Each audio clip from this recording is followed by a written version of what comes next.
Thank you. How's everybody doing today? I know it's been a long day, but a lot of good stuff, and I appreciate the chance to talk to you for just a few minutes today. Now, I'll say up front, if you're somebody who maybe doesn't like SeaWorld, now's your opportunity. You can get out your phone, pretend you got an emergency call, slip out the back. I promise me, I'm not going to be offended. But I do hope you'll stay, because I'm really not here to talk about SeaWorld. I'm certainly not here to convince you that we're great people and we're doing great work. I'm really here to talk about something much more important, and that's you. Because the same challenges that we faced could be your challenges tomorrow. And I can probably hear you thinking already, well, that wouldn't be me. I mean, I'm not a big company. I'm not going to be a big target. Maybe you're thinking you have a better handle on your business, you're more hands-on, and you don't have to worry about those things. Well, by a show of hands, raise your hands if you have customers, and keep them up. If you have employees, if you collect any kind of customer data, or if you do financial transactions, or raise your hands if your business in any way touches the land, the air, or the water. Okay, you can put them down now. I think that's everybody, and that means that everybody who raised their hand can be vulnerable to the same kinds of incidents or the same kinds of challenges that we faced. Rachel Botsman is a noted researcher in the area of trust and an author, and she defines reputation as the measurement of how much a community trusts you. And that community could be 30 people on Airbnb who rate a host and determine his reputation, or it could be all of international travelers whose trust or lack thereof could determine your reputation. And what is a reputation worth? Well, there's actually an organization called the Reputation Institute, and they do a lot of research on this, and they found that companies with strong reputations have 2.5 times better financial performance than the general market. And even more, those companies also are 3 times more likely to get the benefit of the doubt from the public when they do have a crisis. The alternative is a damaged reputation, which can have very serious bottom line implications. And this is Exhibit A. This is the stock performance of our company, SeaWorld Entertainment, roughly from the time of our IPO in 2013 through the end of last year. And as you can see, once you get in a valley, it's not easy to get out. Now, in the case of SeaWorld, there's not one thing that started that decline, but it's certainly true that over the years, there's been an increased level of activity by animal rights activists who are aiming to erode public trust in our brand. But I don't want to talk about brands or companies right now. That's very clinical and detached. Let's talk about you. Let's talk about if this were personal, if someone were attacking your reputation, maybe a coworker or a neighbor has decided they just don't like you and they're going to make a deal of it. Imagine if they accused you of all kinds of heinous acts and they shouted it out to everybody they could. And if they twisted and manipulated facts to back up their story. If they called into question your motives on everything that you did. And if they went after your friends, tried to make them ashamed and embarrassed to associate with you. Maybe they even go after strangers, try to convince them that they don't want to come around either. What if they recruited other influential people in your community to also join the chorus against you?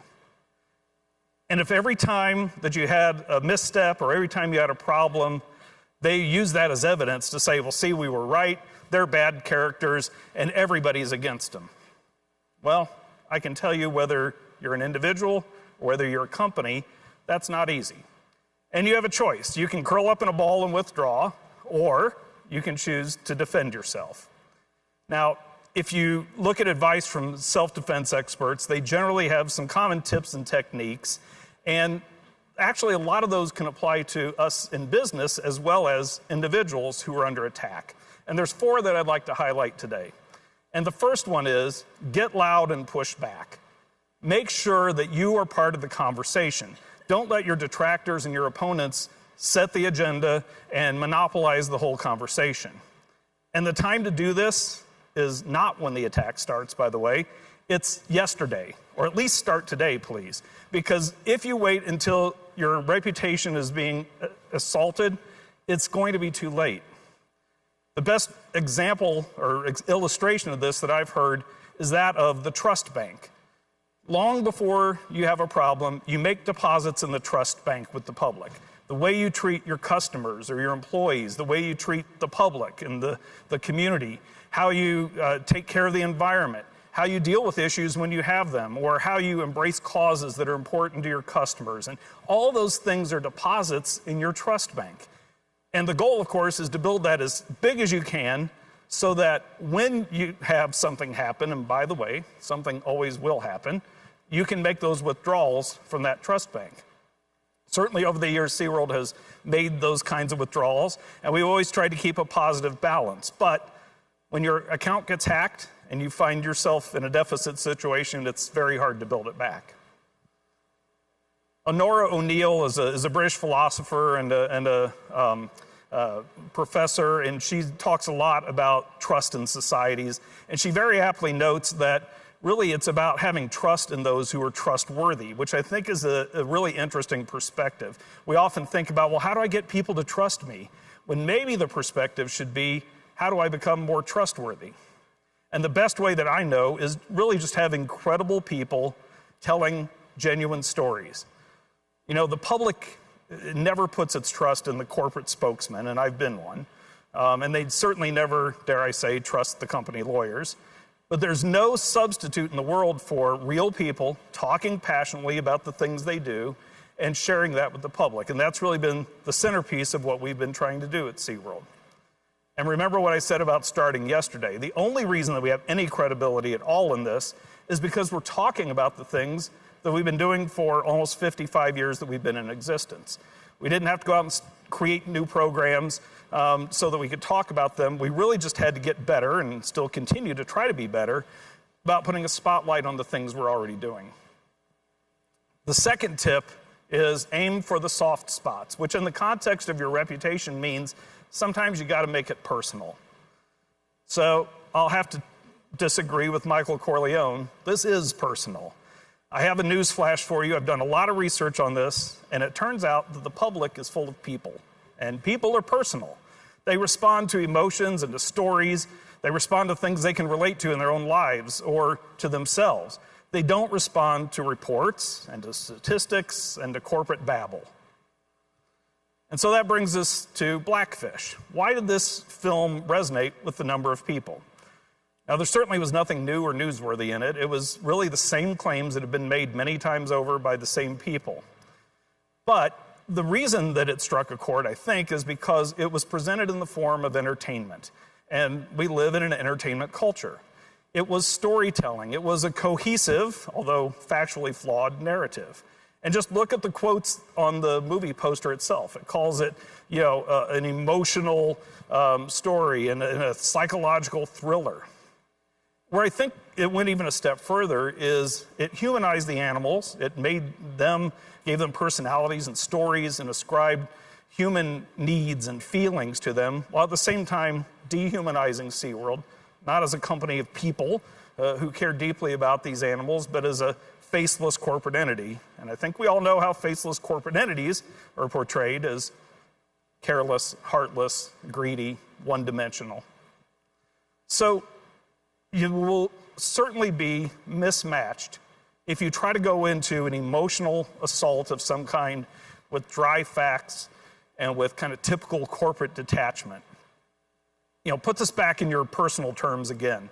Think about yourself. Someone's ripping you apart. They're really challenging your reputation. How are you going to respond? Are you going to issue a fact sheet? Are you going to have somebody do a carefully worded statement for you?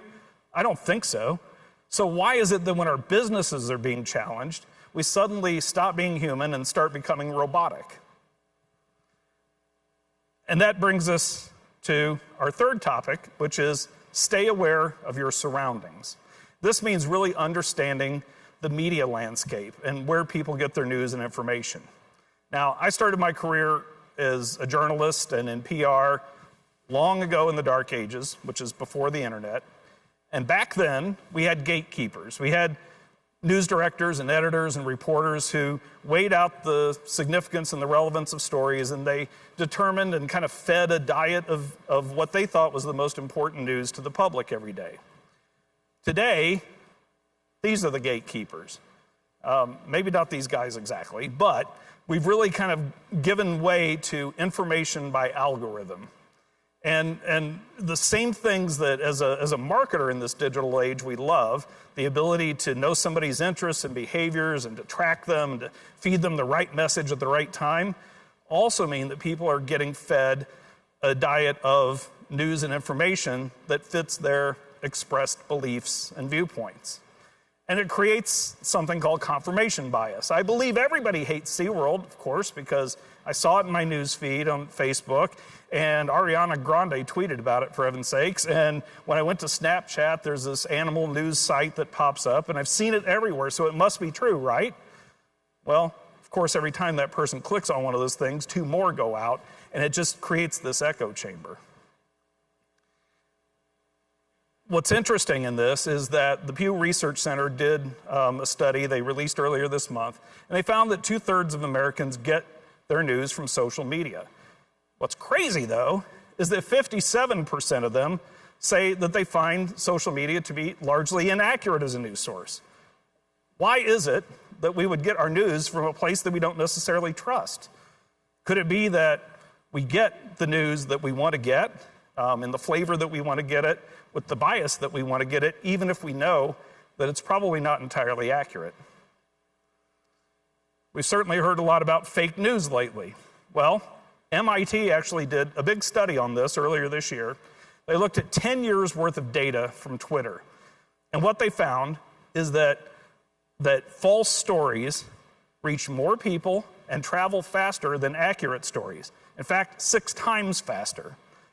But here's the scary part of it. We like to blame the technology in these things, but they found that these Twitter bots are just as likely to push a true story as they are a false story. It's actually us. It's the humans that are pushing out the fake news and amplifying that. Social media, then, really is that perfect platform that blends entertainment and information and advocacy, and activist groups are very good at using this. It's free to them, certainly, and they're very good at creating content that can stir emotions and stir action and creates sharing. So what can you do? If you're in this situation, you need to get in the battleground yourself. You need to understand how these channels work and start creating your own content with the real facts and with your own good stories, but serve it up in a way that your audience is looking for it in the place they're looking for it and in the format they're looking for it. And that brings us to the 4th and final tip, which is create space to escape. Now look, I can tell you, it's easy to get sucked into the fight. It's easy to use all of your energy and resources on just trying to defend yourself. And, you know, it's a sad fact that people love to kick a guy and a company when it's down. And we love to label winners and losers. And once things start to unravel, the media, the public, they start connecting all kinds of dots that may or may not make sense, but it feeds the narrative. The fact is, at some point, any Mean Girls fans here? At some point, you've got to decide to stop being a loser. You've got to get off of defense. And it's not enough just to convince people to not hate you anymore. You have to give them a reason to like you and to want to come back.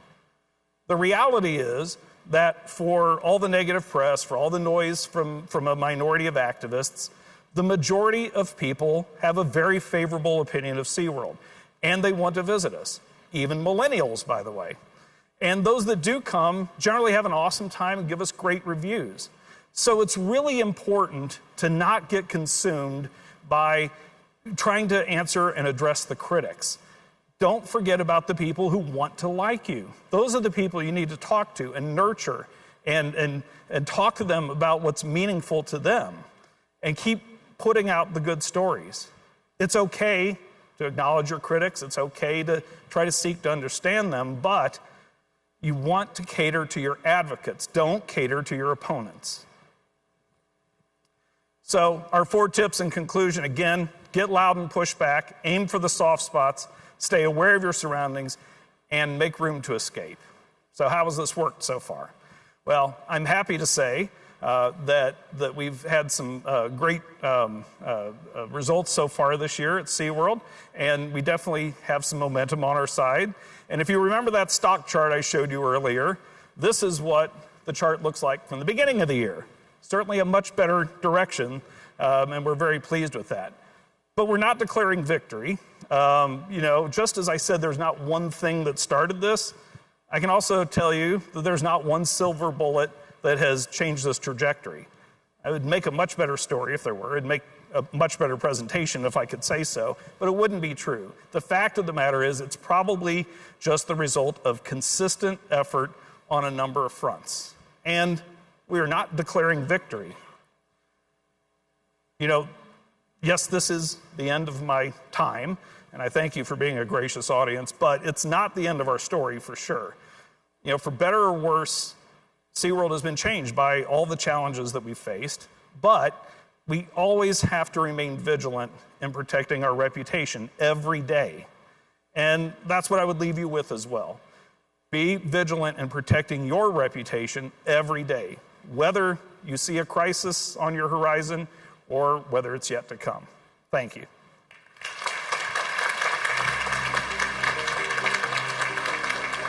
Thank you, Dan. And the t-shirt is? Right. Orange is my favorite color. So. Oh, Juneau Food Tours. There you go. Okay. I went to Juneau last year. It's great. Thank you.